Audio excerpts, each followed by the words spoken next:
Hola, ¿qué tal? ¿Cómo están? Espero se encuentren muy bien. El día de hoy quisiera platicar con ustedes brevemente sobre algunas cosas que podremos encontrar en la lectura del Evangelio de Juan. Hemos venido analizando los evangelios, qué podemos encontrar en ellos, para suscitar sobre todo el deseo de leerlos, de meditarlos, de empezar a hacerlos vida.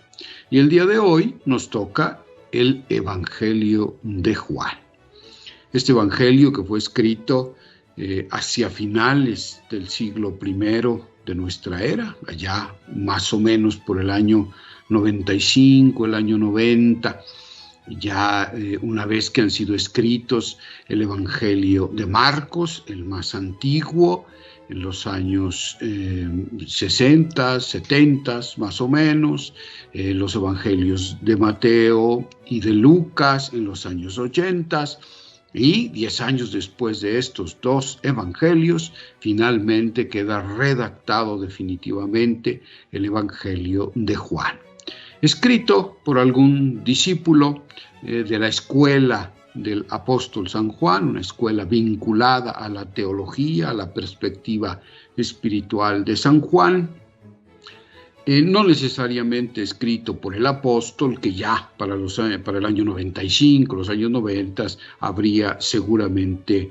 muerto, pero sí un discípulo de su escuela.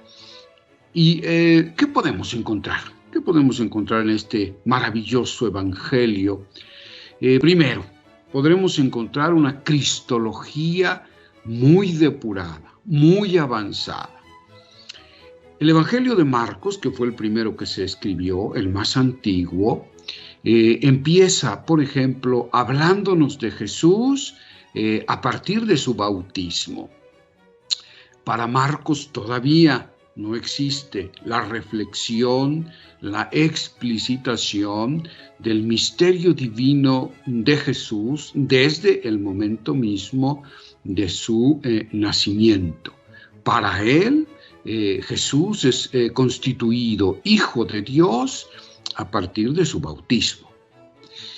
Pero después pasan los años, la Iglesia, inspirada por el Espíritu Santo, sigue reflexionando sobre el misterio cristológico y entonces ya en sus evangelios se presenta a Jesús de condición divina desde el momento de la encarnación, es decir, va un poco más hacia atrás, no solo desde su bautismo, sino desde su nacimiento mismo. Jesús es ya de origen divino.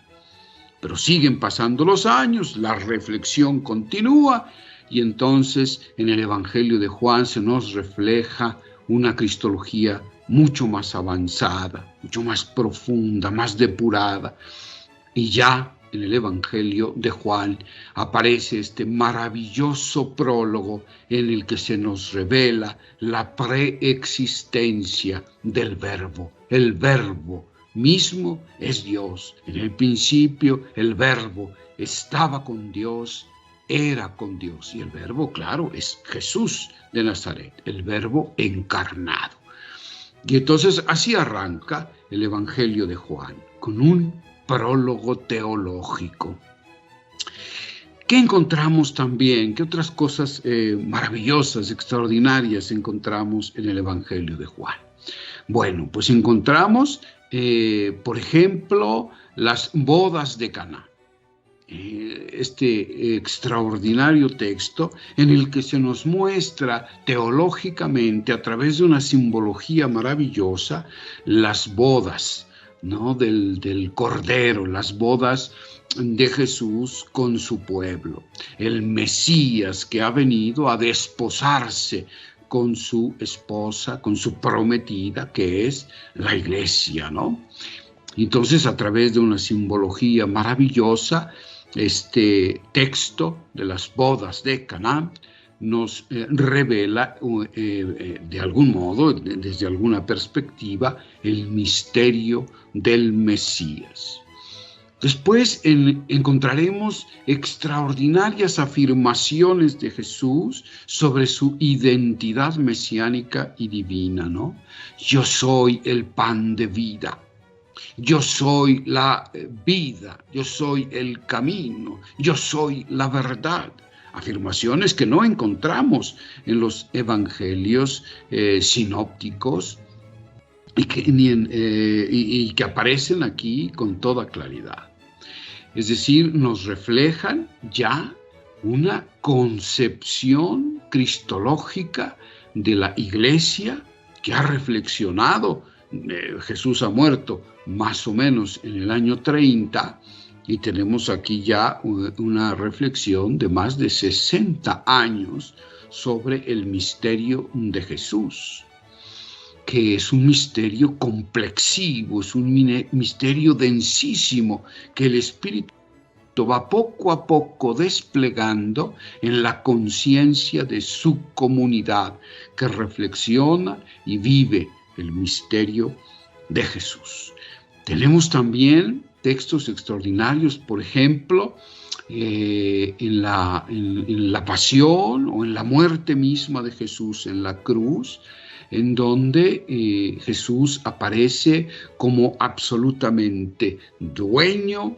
Él es el que da la vida, nadie se la quita, Él la entrega voluntariamente, respondiendo a aquel otro texto del Evangelio de Juan, en Juan 3:16, tanto amó Dios al mundo que entregó a su Hijo para que todo el que en Él crea tenga vida definitiva, ¿no?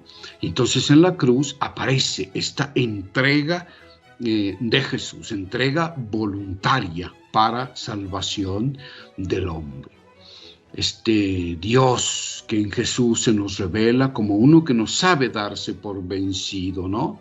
Y ante el odio de la humanidad, que esto significa el vinagre, ¿no? El amor corrompido que se le entrega en la cruz, Jesús lo bebe, lo asume. Y aún ya muerto, el mundo siguió odiándole y sin embargo, de su costado abierto con aquella lanzada del centurión, sale de su costado agua y sangre, es decir, vida entregada, vida comunicada, espíritu derramado sobre una humanidad que no sabe cómo responder al amor de Dios. Y sin embargo, el amor de Dios es infinito, no conoce límites. Podríamos decir que una de las grandes líneas teológicas y espirituales del Evangelio de Juan es precisamente la presentación de un Dios que no conoce límite en la entrega de su amor. Este Evangelio nos invita a vivir de esa manera. Precisamente porque tanto amó Dios al mundo, el ser humano, el discípulo, el Hijo de Dios, está llamado a amar de la misma manera. Yo les invito a que inicien ustedes esta aventura de leer el Evangelio de Juan, porque encontrarán en sus páginas discursos extraordinarios, palabras maravillosas que llenarán de consuelo, que motivarán su corazón para lanzarse a la fascinante aventura del amor a Dios y al prójimo. Nos vemos muy pronto, cuídense mucho, saludos.